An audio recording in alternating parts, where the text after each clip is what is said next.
Oso pozik nago, urte askotarako egon nahi nuen Atletiken, eta lortu dugu. Etxean nago, egon nahi duan lekuan.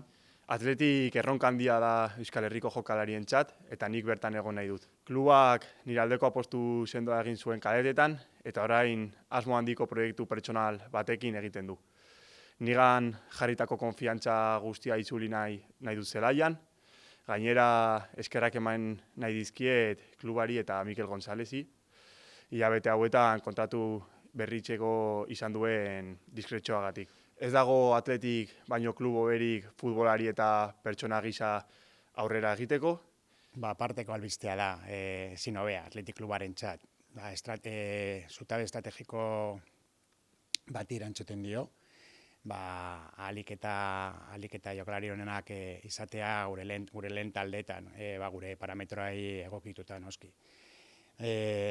Atletiken jokalari guztiak garrantzitsuak dira, eta hoian garrantzitsua da ere, baina zerbait diferentziala dauka. Gainera, mugarik gabeko jokalari bat dela uste dugu, proiekzio handikoa. Hoianen konpromisua Atletikanengan, gure talentu gazteen eredua izatea nahi dugu. Bere karrera, epe luzean, hemen egiteak, oso ona dela uste dugu.